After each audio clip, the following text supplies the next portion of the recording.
Glória a Deus. Glória. Na nossa semana anterior, a gente leu versículos que mostravam que Jesus mais de uma vez se retirou, né? Ele se retirou para poder ter um tempo a sós com o Pai. E assim a gente começou a pensar sobre a necessidade de pararmos também, para termos um tempo a sós com o Pai. E hoje a gente vai falar sobre a solitude e os seus auxiliares. E o primeiro deles será a solitude e o silêncio. Vamos falar sobre a solitude e o silêncio. Existe uma relação inseparável entre a solitude e o silêncio. Porque o principal propósito da solitude é nos ensinar a ouvir. A gente viu na semana passada que a disciplina da solitude, ela nos tira do ambiente de solidão e ao mesmo tempo nos livra do ambiente da algazarra. Ela tira o nosso interior da solidão, tira o nosso interior da algazarra e nos insere em um ambiente não de ausência, mas de separação das outras presenças, para que a gente esteja somente com a presença de Deus. Lembram disso? Lembram, pessoal? Sim. Vocês conseguem me ouvir bem? Então tá bom.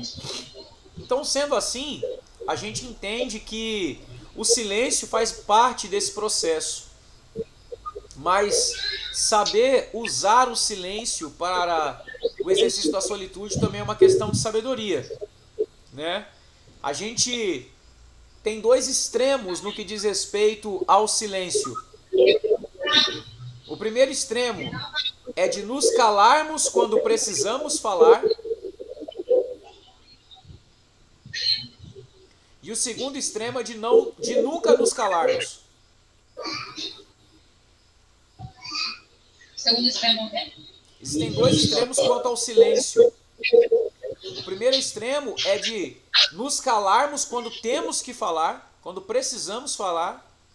E o outro extremo é de falarmos o tempo inteiro, nunca ficarmos em silêncio.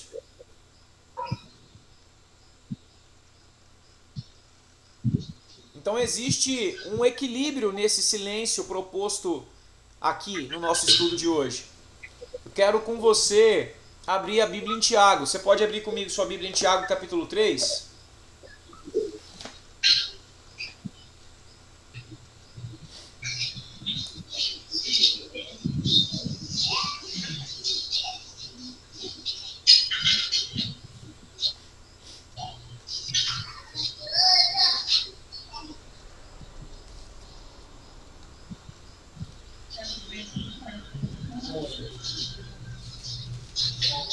Alguém pode ler para nós?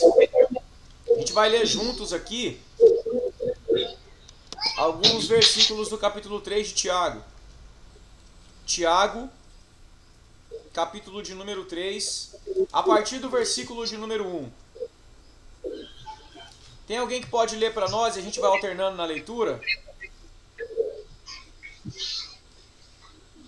Meus irmãos, muitos de vós não sejam mestres, sabendo que receberemos mais duro juízo. Porque todos tropeçamos em muitas coisas. Se alguém não tropeça em palavra, o tal é perfeito, e poderoso para também refrear todo o corpo. Olha que legal. Ora, Vou ler uma outra versão para ficar mais clara essa leitura que o Robson fez para a gente. Se alguém não tropeça no falar, é perfeito varão, capaz de refrear também todo o corpo. Então, difícil é frear o falar. Pode prosseguir, mano, por favor. ora, nós pomos freio nas bocas dos cavalos, para que nos obedeçam, e conseguimos dirigir todo o seu corpo. Veja também as naus que, sendo tão grandes e levadas de impetuosos ventos, se viram com um bem pequeno se viram com um bem pequeno leme para onde quer a vontade daquele que as governa. Assim também a língua é um pequeno membro e gloria-se de grandes coisas. Vede com um grande bosque um pequeno fogo. A língua também é um fogo, como mundo de iniquidade. A língua está posta entre os nossos membros e contamina todo o corpo, e inflama o curso da natureza e é inflamada pelo inferno. Porque toda a natureza, tanto de bestas, feras, como de aves, tanto de répteis, como de animais do mar, se amansa e foi domada pela natureza humana. Mas nenhum homem pode domar a língua. É um mal que não se pode refrear. Está cheia de peçonha mortal.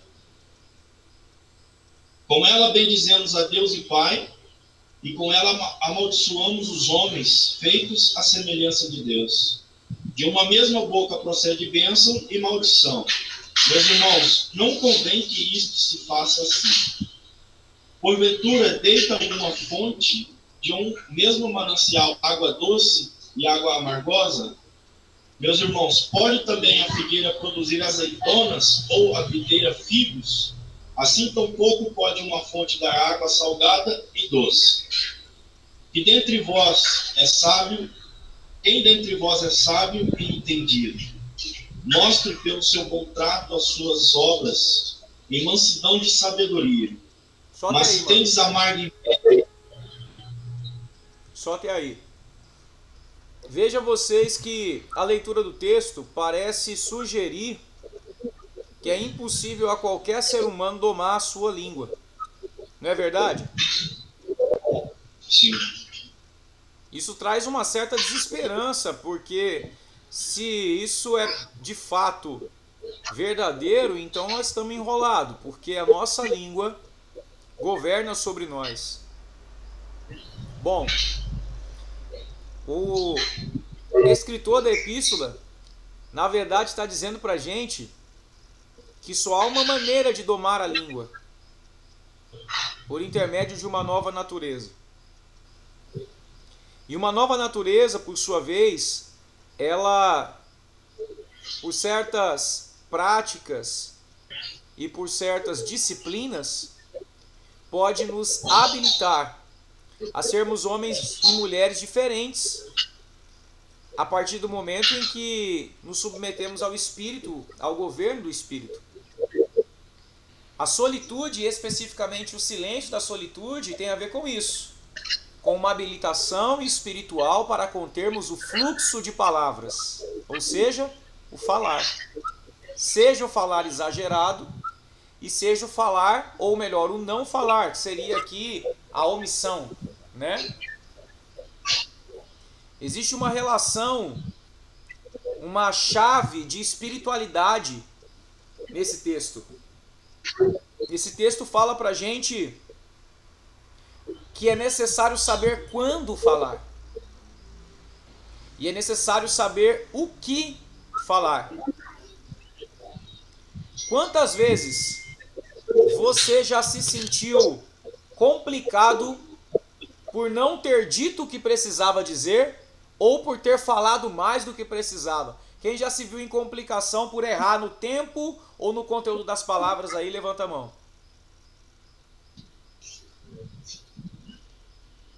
Solitude está falando sobre isso. E o silêncio nesse aspecto tem essa finalidade.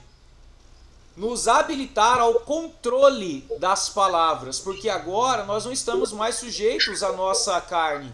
Nós estamos governados pelo Espírito, certo? Portanto, em submissão ao Espírito, a gente consegue sim governar a língua. Vamos ver mais um texto, Provérbios capítulo de número 25, versículo 11. Provérbios 25, versículo 11.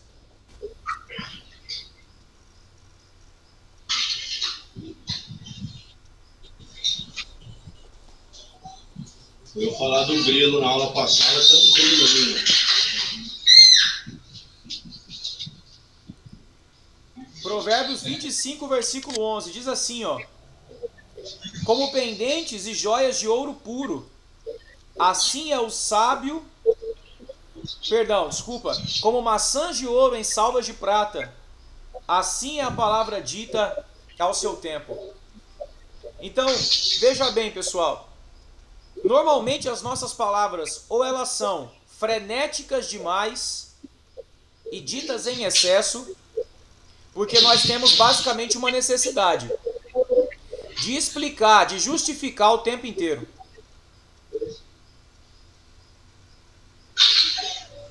Nós temos uma preocupação de passar bem com as pessoas. Então, por causa disso, a gente acaba falando demais. Fala demais para agradar, fala demais para não ficar ruim em uma situação em que aparentemente a gente pode ser exposto. Fala demais para construir uma boa imagem. Só que em contrapartida, se nós nos calamos quando deveríamos falar, nós também erramos. Por quê? Porque o silêncio na solitude não é um convite para a omissão. É um convite para o equilíbrio. Eu já repeti isso umas 3 vezes agora. O silêncio na solitude é um convite para o equilíbrio. Eu penso para falar, porque eu aprendi a não falar no ambiente do silêncio. Porque olha que legal. Vou esperar vocês escreverem para a gente construir junto aqui uma simulação.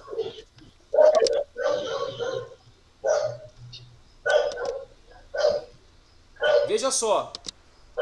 Nós estamos desejosos de viver solitude e vamos começar a praticar isso. Primeiro passo, separarmos um lugar onde possamos a sós passar um tempo com o Senhor. Bom, a primeira coisa que a gente precisa para praticar a solitude é não começar esse período falando. A gente precisa fazer silêncio. E aí, quando a gente faz silêncio, a gente está se abrindo para que Deus fale. É como que, num gesto educado, iniciar um diálogo dizendo, você primeiro. Então, ainda que na nossa mente a gente ore, Senhor, estou aqui, quero ouvir sua voz, haverá um momento em que nem na mente e nem com a boca a gente vai dizer coisa alguma. E a gente vai ter que se deparar com o silêncio. Acompanhado, é claro, da expectativa de alguma imagem na nossa mente, alguma sensação, algum tipo de manifestação de Deus no ambiente. Se nós fizermos isso por 15 minutos, meia hora, já será um grande treinamento, sobretudo para aqueles que estão acostumados a barulho o tempo inteiro, a algazarra. Mas também já será um bom treinamento para aqueles que estão acostumados à solidão o tempo inteiro, porque ao invés de se mergulharem nos seus próprios pensamentos, eles terão que estar completamente atentos e esperando Deus falar. E imagine você fazendo isso todos os dias. A partir do momento em que isso se torna frequente, vira um hábito. E virando um hábito, passa a fazer parte de quem você é. Agora, essa nova pessoa que tem o hábito de parar para ouvir a Deus, o Deus invisível, que não se pode tocar materialmente, mas espiritualmente, essa pessoa está alguém mais sereno. Porque o seu constante hábito de silenciar faz alguém menos apressado no falar. Então essa pessoa agora está dialogando com alguém, numa conversa, por exemplo, decisiva. Um assunto chato está em jogo, algo sério precisa ser dito. Vocês acham que essa pessoa que está praticando solitude, ela vai ter mais facilidade para pensar no que fala, ou ela vai falar mais precocemente? O que vocês pensam? Ela vai pensar mais antes de falar. Ela vai pensar mais antes de falar. Ou seja, ela vai deixar de ser aquilo que a Bíblia chama de tolo. Porque o tolo ele tem algumas características na Escritura. Ele é precipitado, ele é exagerado, ele é irrepreensível, ele se irrita quando confrontado. O tolo é a figura de uma pessoa imatura. Então o silêncio, no propósito da solitude, ele também produz maturidade.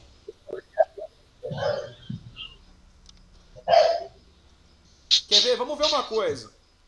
Abram comigo, por favor, Eclesiastes capítulo 5.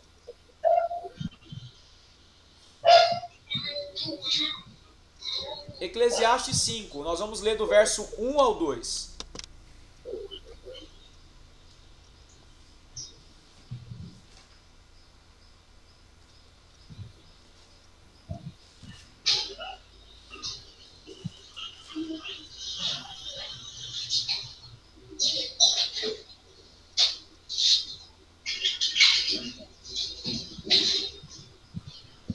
Olha o que diz a Escritura.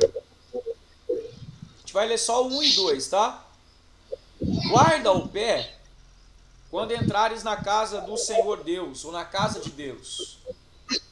Chegar-se para ouvir, olha que legal. Chegar-se para ouvir é melhor do que oferecer sacrifícios de tolos, pois não sabem que fazem mal.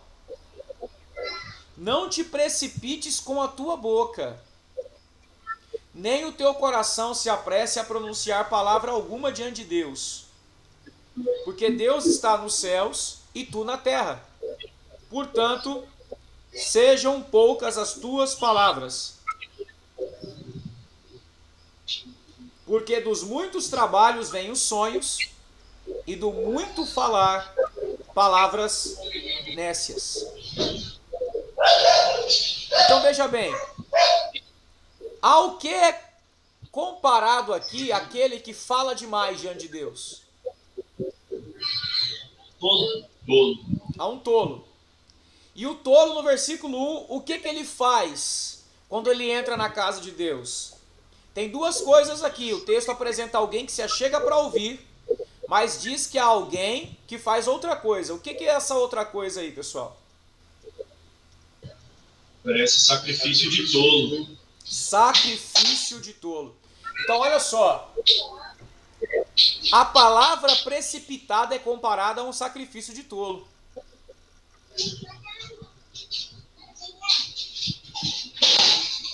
Então, pare para pensar naquela pessoa acostumada a orar falando para Deus e não falando com Deus. Ela fala.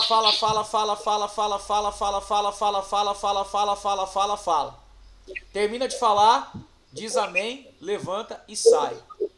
A partir do que vocês já ouviram e aprenderam, isso é uma oração? Não. Por que não?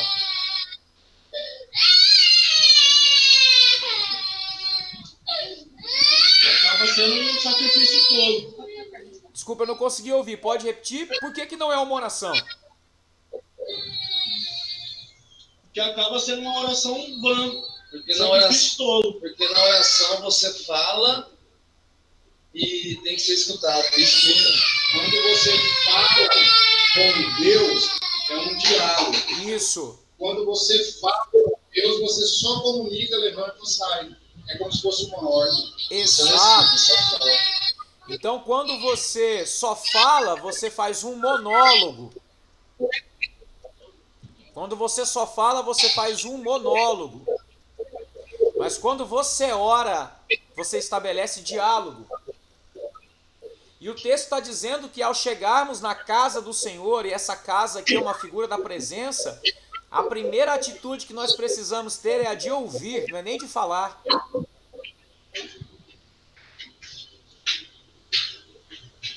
Porque o nosso falar pode ser tão precipitado que a gente promete para Deus coisas que não pode cumprir, ou diz a Deus coisas que nem precisava dizer. Isso é um sacrifício de tolo. Porque o que é um sacrifício de tolo, pessoal? O que significa essa expressão? Com base naquilo que você já sabe. Oi? Você falar algo, prometer algo que você não vai cumprir. Sim, isso aqui é o que o texto aplica, né? Mas na literalidade, um sacrifício de tolo era algo feito desnecessariamente. Por exemplo, Deus não pediu e eu fiz. Fiz sem necessidade de fazer. Isso é sacrifício de tolo. E por que é sacrifício de tolo? Porque produz um tipo de penalidade desnecessária.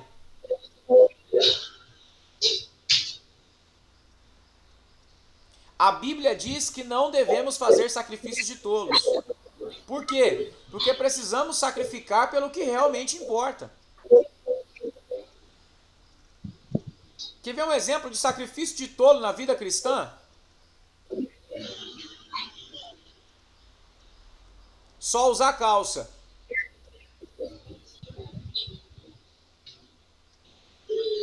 Mulher que só usa saia. Tô dando um exemplo bem barrela. Isso é um sacrifício de tolo. Aí eu tô fazendo para Deus, desnecessariamente. Nossa, televisão. Isso pode ser algo frutífero no sentido de que você evita que os seus olhos veem coisas que não edificam. Mas a gente faz uma série de outros sacrifícios de tolo. Não cortar cabelo. Votos sem finalidade, sem propósito, feitos tão somente por se fazer. É um fazer sem propósito, entende? Entendem o que é o sacrifício de tolo? É algo feito desnecessariamente, sem propósito. Então, em que a fala é comparada ao sacrifício de tolo? Quando ela é feita sem propósito, desnecessariamente. Isso é falar demais. Toda fala propositiva é bem-vinda. Toda fala pífia, desnecessária, deve ser removida do nosso dia a dia.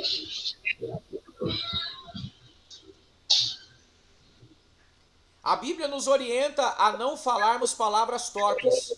Não é verdade? Sim. E a gente pensa que palavra torpe é palavrão somente. Mas muitos dos conteúdos das nossas conversas são conversas torpes, desnecessárias, palavras tolas. Por quê? Porque não edificam.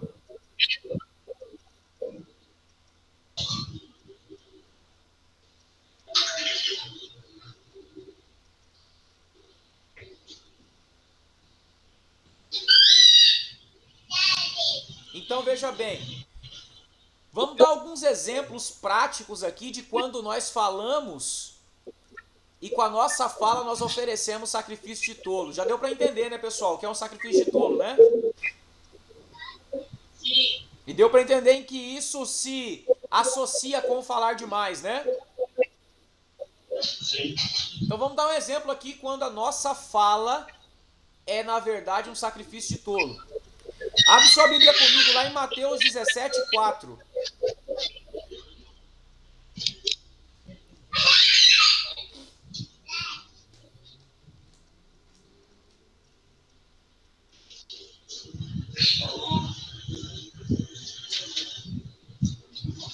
Olha só. Mateus capítulo 17, versículo 4. Aqui nós temos a narrativa da transfiguração de Jesus. Jesus se manifesta resplandecente aos discípulos em uma figura diferente, em uma forma diferente. Os discípulos veem aquilo e ficam atônitos.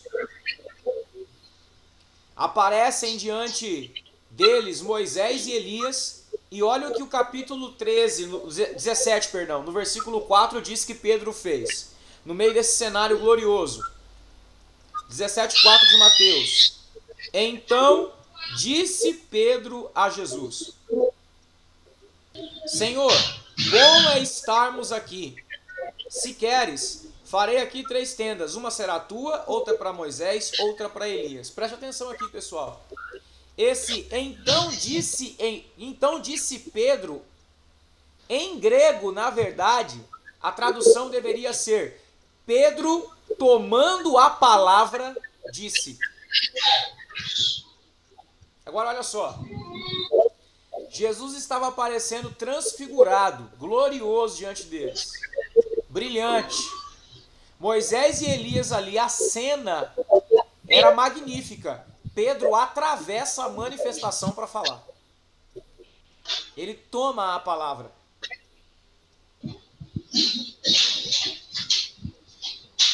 Por que ele age como um tolo aqui? Porque ninguém estava pedindo a opinião de Pedro. Ninguém estava pedindo para Pedro falar. Pedro só tinha que contemplar. A primeira manifestação da nossa tolice ao falar é quando não permitimos alguém terminar de dizer o que tem para dizer. A gente toma a palavra.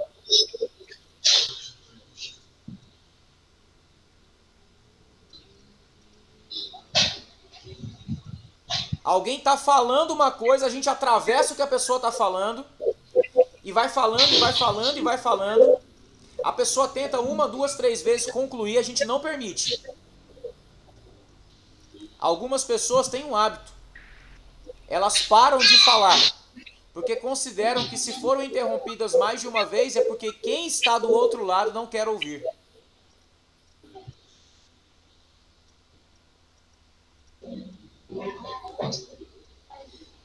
Eu não sei você, mas eu já fiz isso muitas vezes. Eu sou assim também. Você fez o que, profeta? Não, eu tô falando, Robson, no caso, que eu já atravessei as pessoas muitas vezes.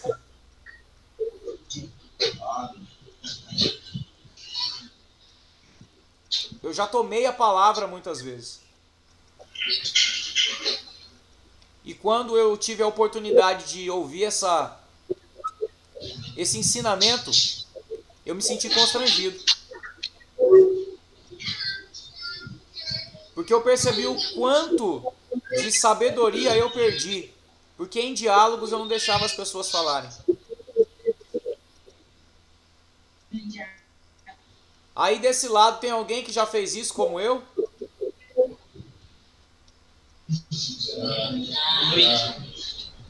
Mas existem as pessoas que, como o Robson disse, eu acho que é o que você quis expressar, né, Robson? Pode falar. Você já parou de falar quando interrompido, Robson? Eu sou mais ou menos assim. No máximo na segunda, eu já paro já. Bom, geralmente, Robson... Desculpa, pode continuar. Miele que o diga. Pessoal, só uma coisa. Às vezes dá um delayzinho, viu? Eu vou falar e entra a fala de vocês. Tá dando, acho que uns 4, 5 segundos de diferença. Tá? Tá dando mesmo. Daí pra cá também. Tá. Então eu não quero interromper vocês. Se alguém for falar, eu paro. A Fernanda falou isso aqui. Oi? A Fernanda falou isso aqui. Engraçado, nós estamos querendo interromper. Não. Tá dando para perceber que tem um delayzinho. Então, pessoal, primeiro exercício pessoal que o silêncio e a solitude promovem, nos ensinam a não interromper os outros. Esse é o primeiro ato de tolice de quem fala demais, interromper os outros.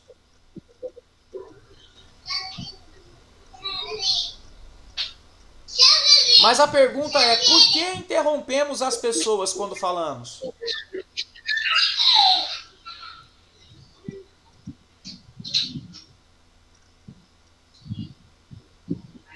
Não sabemos ouvir? Sim. Mas existe, às vezes, um algo mais por trás, Robson, que é a nossa necessidade de controlar o diálogo.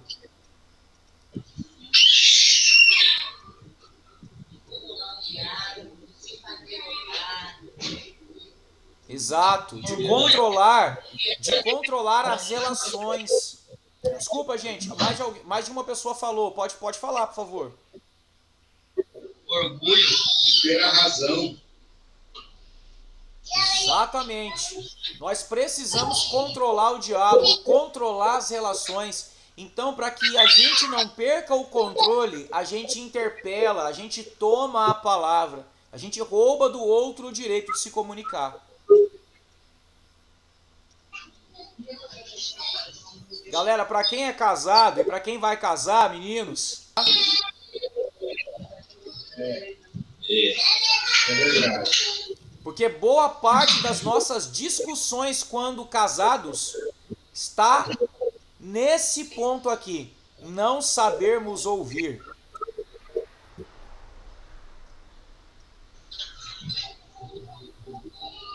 Necessidade de controle.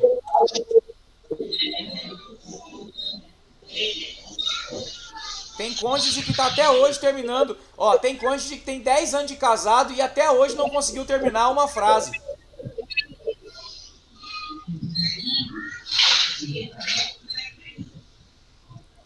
Eu disse que tem cônjuge que está 10 anos casado, brincadeira à parte, 5 anos casado e até hoje não conseguiu terminar uma frase, porque o outro cônjuge interrompe o tempo inteiro.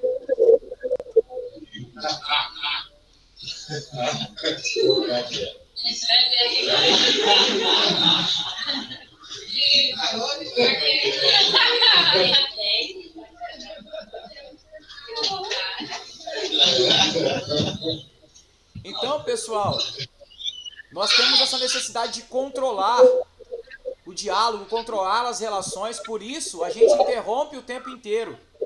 E mais, a gente tem uma preocupação tola de querer ajudar os outros a nos interpretar.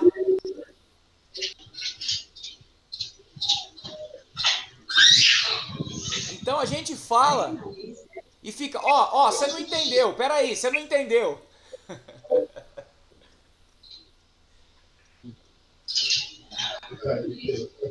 A pessoa levantou a sobrancelha, não, você me entendeu errado, não foi isso que eu quis dizer, isso o quê? A pessoa nem falou.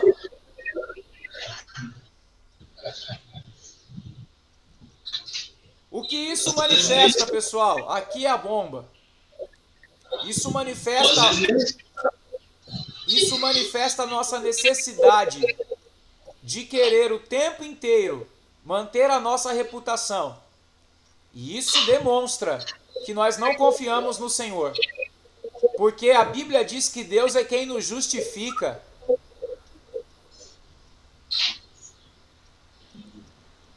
Se eu preciso me justificar o tempo inteiro para ficar bem com os outros, para os outros me interpretarem bem, então eu não creio que Deus me justifica.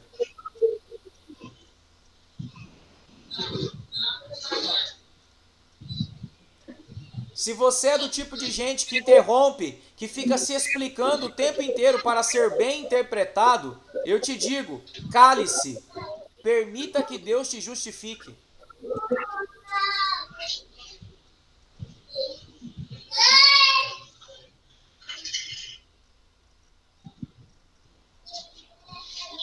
Eu tive uma experiência uma vez, irmãos, de ser acusado de ter feito uma coisa que eu não fiz. E aí, numa situação constrangedora, uma das pessoas presentes no diálogo se sentiu encorajada a dizer porque estava ofendida comigo.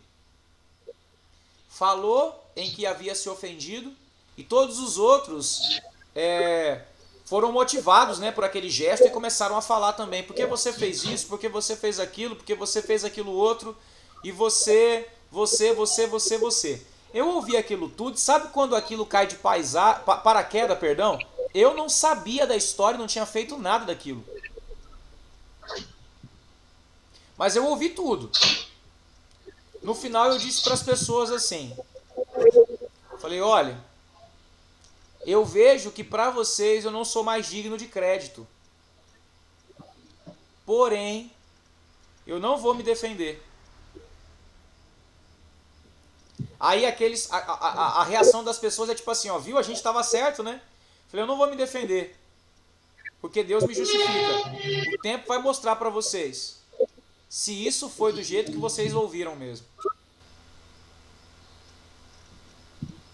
O que aconteceu? Deus justificou. Para mim aquilo foi um exercício, irmãos. Porque eu sempre fui uma pessoa preocupada com o que pensavam de mim.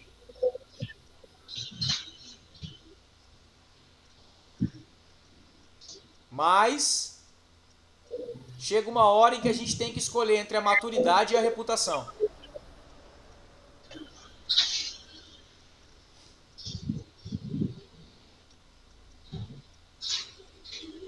Permita que Deus te justifique.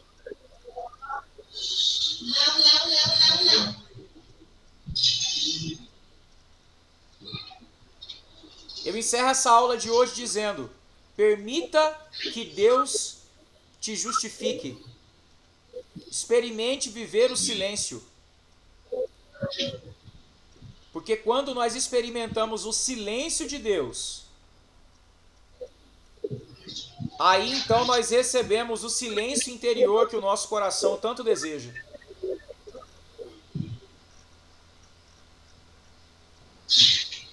É um ditado popular que fala sobre ouvir, né? Gravando. Você quer ver, escuta.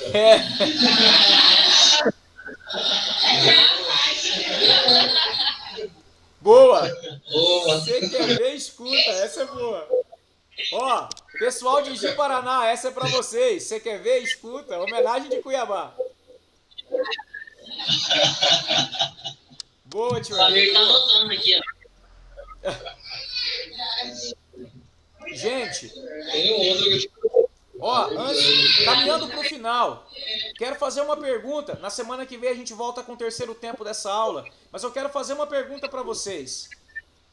Na solitude, nós entramos diante de Deus com a disposição de ouvi-lo e por isso praticamos silêncio. Né? Não é verdade? Nesse ambiente de silêncio, o nosso interior é acalentado das nossas angústias e Deus, por sua infinita misericórdia, nos ensina então a terapia de desaceleração da nossa alma, vamos assim dizer, que é em silêncio entrar na presença dele e deixar que a vida dele acalente a nossa vida, certo? Mas deixa eu fazer uma pergunta para vocês. E quando Deus decide ficar em silêncio, como é isso? Porque que a gente está falando da gente ficando em silêncio para que Deus fale conosco. Mas e quando Deus decide ficar em silêncio? O que isso pode significar? Está trabalhando, segundo a música. Quando ele fica em silêncio. Boa. Mas olha só, não dizendo que a música está errada, mas produzindo uma reflexão com vocês. A Bíblia ensina o princípio da solitude, sim ou não? Sim. Então esse princípio, ele emana de Deus, sim ou não? Sim. A Bíblia fala sobre não tomar a palavra e aprender a ouvir, sim ou não? Sim. Então Jesus sabia escutar, não sabia? Mas vamos parar para pensar numa coisa. Que Jesus, um praticante da solitude, sabia a hora certa de falar, mas também sabia a hora certa de se calar. Principalmente quando alguém o interpelava não querendo ouvi-lo. Pegando o que o Robson disse que faz, será que tem hora que Deus não fica em silêncio para ensinar a gente a parar de falar?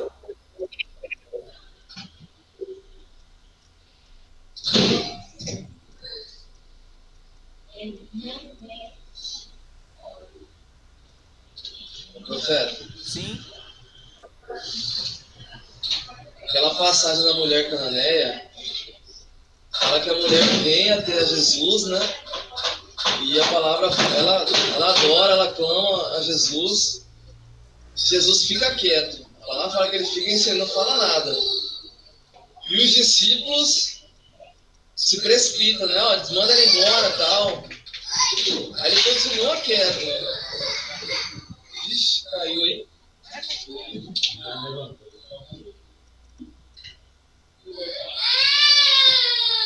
Aí os discípulos se precipitam, mandam ele embora.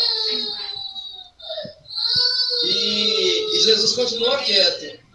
Aí ela adora de novo, aí ele fala. E ela continua adorando, ele pega e ministra um milagre. Esse silêncio dele aí, pelo menos nessa passagem específica, não denota uma ideia de que a gente tem que continuar perseverando, permanecendo e presente ali. Presença significa fala?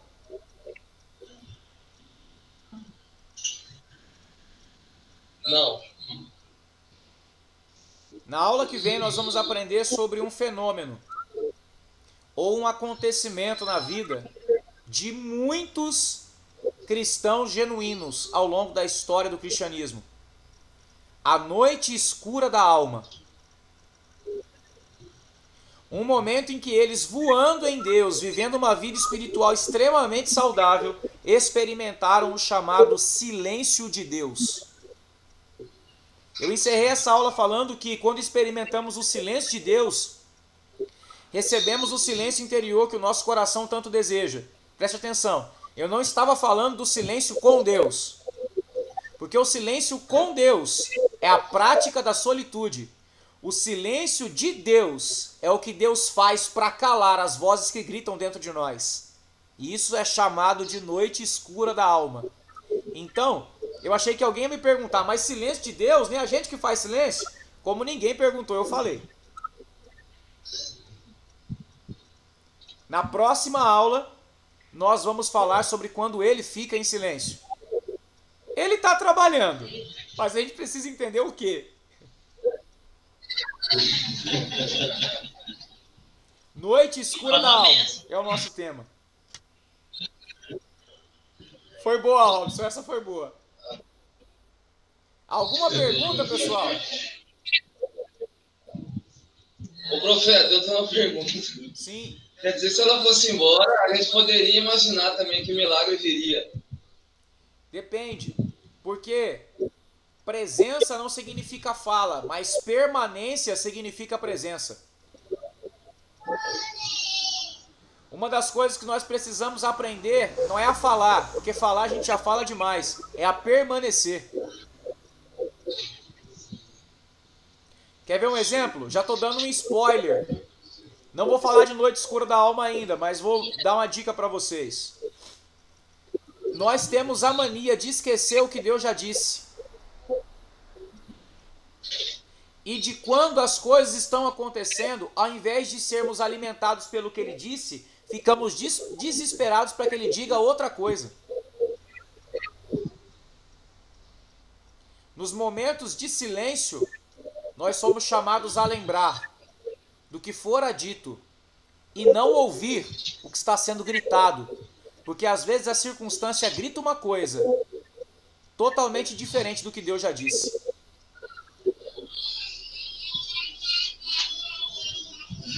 Faço uma pergunta para encerrar a aula. Jesus disse que morreria e ressuscitaria ao terceiro dia? Sim ou não? Sim, sim. Ele morreu? Sim ou não? Sim. Enquanto ele esteve morto, o que houve? O pessoal dispersou, né? Silêncio. E enquanto houve silêncio, o que eles fizeram? Se dispersaram. Uns estavam indo embora. Exato. Mas o Senhor é compreensivo, Ele vai atrás de todos esses discípulos, passa 40 dias com eles e depois vai ascender aos céus. O que Ele promete aos discípulos antes de ascender aos céus? Que derramaria o Espírito, não é verdade? Sim. E Ele diz, fiquem em Jerusalém, permaneçam, até que do alto vocês sejam revestidos de poder. E aí Ele se levanta, vai, ou melhor, se levanta não, é assunto aos céus. O que nós temos depois disso? Silêncio. Até que o Espírito se derrama. E quando o Espírito se derrama, uma nova linguagem é desenvolvida.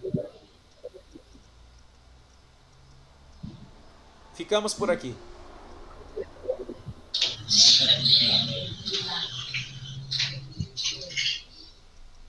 Amém, galera? Amo vocês.